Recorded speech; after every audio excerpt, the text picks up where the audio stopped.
Hey guys, EdogPlays here, bringing you guys another video. Today is going to be Tap Titans 2 part 317. I hope you all guys are all having an absolutely fabulous day. Today is going to be the end tournament video. We're going to go and show you guys what we finished off in our video or in the tournament. And as you guys can see, we've already made a couple changes. We are back on Shadow Clone. That pet build was definitely something else. I was not ready for how bad that pet build was going to be. Honestly, like, it really the reason why I didn't like it was because it was so active. So for example, Shadow Clone is the least active build there is. So there's 4 builds. There's Shadow Clone, Heavenly Strike, Pet Build, and Clanship. Those are kind of the 4 main builds. Shadow Clone is the least active and Pet Build is the most active. But Pet Build is still the worst build in terms of pushing power, and it is the most active one there is. So it doesn't really make sense to go and use it. For example, Heavenly Strike is the second most active build and arguably has the second best pushing potential out of all 4 of the builds. So it makes a lot of sense. That's what, like, pet build is just, you're not being able to, you can't push and you have to be so active. It's ridiculous. So it just didn't work out really good. It used to be one of the best builds in the game, but unfortunately I never got to play during there, so I never got to experience that. But before we go ahead and get into the tournament results here, we are going to be doing the Titan's going to be resetting here, and we're going to be doing another raid hit. My raid damage has just been getting better and better, and it's been absolutely awesome. So can't wait to go and do we're going to do a Thriving Plague hit here pretty soon. But let's go ahead and dive into our Dailies Rewards here. So Day 10 is going to be some eggs plus 25 heart arrows. Going to go ahead and cop all of that stuff there. Perfect, 25 heart arrows there as well.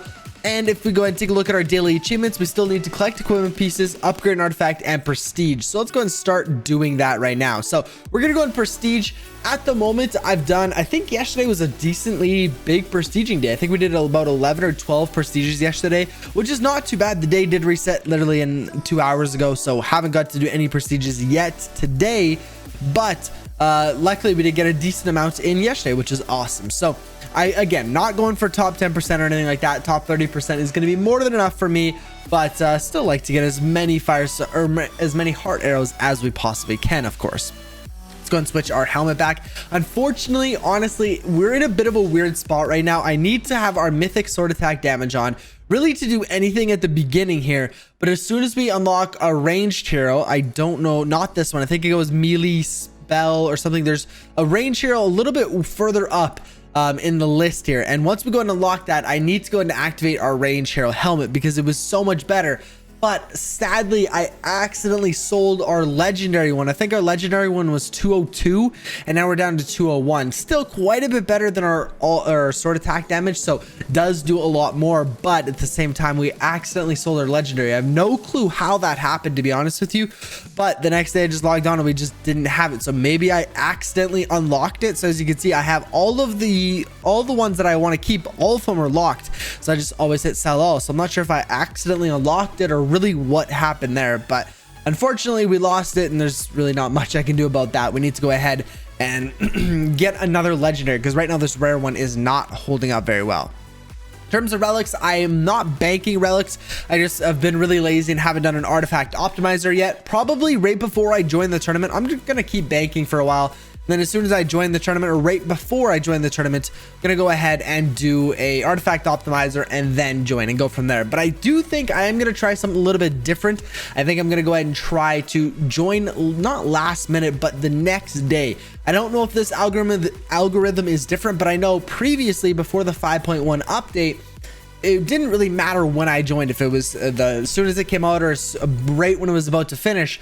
But this update, I've heard actually from a couple of people, they've been getting back-to-back. I heard someone get back-to-back solo tournaments when they joined last second. So I definitely want to get in on that and try to see if we can do that for ourselves.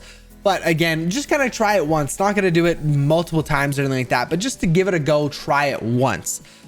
So we are running into another issue here. So the issue is we do not have what we have. So this debuff is actually -1 affliction max stack, so it really destroys our Thriving Plague deck, which is really unfortunate. So what we're gonna have to go and do, we're actually gonna go ahead and do our Fuse Prism. So instead of Void, we're gonna go do Prismatic, and then we're gonna do our Void with our or Void with our Thriving Plague. I think this is going to be the best strategy.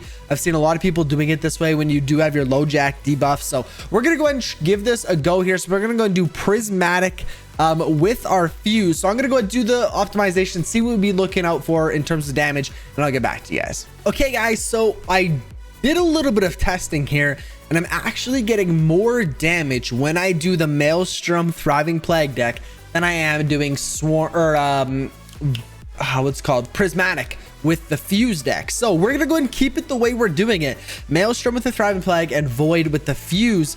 That is actually, I'm getting the most amount of damage. It's only about 100,000 more on average and highest, but it's still better nonetheless. So there's no point in doing Fuse right now when we can go and save that for Void. So we're gonna go ahead and send it anyways. We're not gonna be doing this. We're gonna go and throw that back on, and we're gonna be using our Thriving Plague deck. So I'm gonna actually see, no one else has dropped a hit yet. So he did Thriving Plague Gas. You know what? Actually, we're going to go ahead and it doesn't matter. We're going to go and do our TP hit right now because I know this is basically the best damage that I can get in terms of my levels. I kind of neglected upgrading Prismatic because, well, I guess I haven't been buying the cards. I can't actually do a level up, but I've been neglecting buying the cards because I just don't use it. This debuff doesn't happen very often, and when it does, it really messes up my decks. Sometimes I'll do an AF Psychic Chain, something like that, make a limb deck with Ancestral Favor, Psychic Chain, and Razor Wind or something like that. But honestly, this debuff doesn't come around often, but when it does, it really messes with your Maelstrom. But like I said, I've neglected upgrading some other cards, so this is still the most amount of damage that I can do here. So we're gonna keep re-rolling until we can get around, wow, 1.6 mil there was really bad. Okay, so we're gonna keep rolling, and I'll talk to you guys when we get a decent damage here. Okay, guys, so after quite a bit of re-rolling here, this honestly took a long time, trying to get a good mix of speed and getting all my taps, and I only missed 2 taps, which is really good actually. Normally with the Thriving Plague or Fuse deck, you can get anywhere from 10 to 0 taps. Honestly, missed is not too bad. Once you get a little bit below that, it gets a little bit rough, but you want to find a good balance between speed and missed taps. So I hit 1.83, which is honestly on the lower end of the scale here. So as you guys can see, basically right on the average damage. So this was about after 4 rerolls though. I couldn't get it, and I was way off. I hit a 5.6 when you guys saw I hit another 5.6, hit a 5.7, and you know, I think I hit another 5.7, 2 5.7s, 2 5.6, and then what you guys saw was another 5.6 or 1.6, sorry. So I did miss up quite a bit, but 1.83 is still better than what we were getting from the Fuse deck, the Fuse Prismatic deck, and obviously we're going to be getting more damage doing our Void with our Fuse deck. So I think overall this is the best idea here. So we're gonna go ahead and leave it like that, and we're gonna go ahead and do our totems hit now in about 10 minutes or so. Normally we let everyone else get their hits in or whatever, then we'll move on with the totem hits, let everyone else do their, you know, Thriving Plagues or Fuses, whatever. But let's go ahead and get on to the tournament results here. Unfortunately, it isn't great. You know, we got 9th place. Didn't really expect anything but this, to be honest with you, considering we were using a pet build, and it was very difficult to push, getting us 200 diamonds, 50 tournament points, 30 crafting shards, 5 eggs, and 100 hard arrows. Not too bad for using a pet build. Unfortunately, we did have like basically a max. I think it was either 9 or 10, because you can kind of tell if you go to the view ranks or something like that while you're in the tournament, it'll show you. So I only had 9 or 10 people in my tournament, so it didn't show me from 10 to 19th place. It didn't show me that bracket. The furthest it went was 9 to 10 bracket. Now is the one that I'm in. So we're gonna go and collect all of these rewards here. Hopefully we can get a couple good pets. Wow, no good pets either, unfortunately. That kind of sucks. If we take a look at our crafting shards though, now we are sitting at 137. So as you guys know, we're getting close. We're 3 away from completing core. Hopefully, or not completing, getting another piece of core.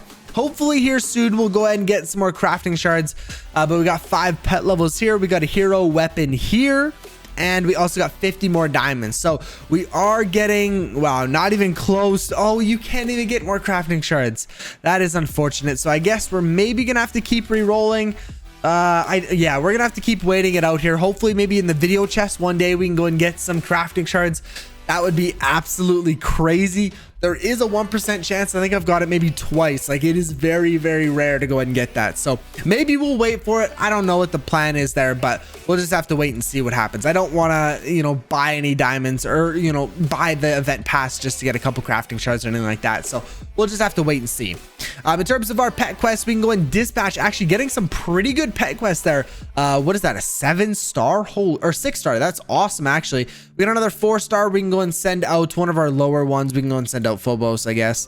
Reroll to get a hopefully. Come on, I don't want to spend too many diamonds on this, but I do like getting some, you know, one more reroll. And okay, we're gonna go and just send them out. I do like to go and try to get a little bit higher pet quests than what's, you know, like 4 stars and stuff like that. I like to get the 5, even 6 stars. They're awesome, but can't always. I mean, you just spend so many diamonds rerolling, it just gets way too expensive. It's just not really a viable option. In terms of the raid shop, we can go and open up, or the dust shop. We are actually getting a lot of good stuff here. Wow. Okay, this is, it kind of sucks because we don't have any dust. We only have 600 dust.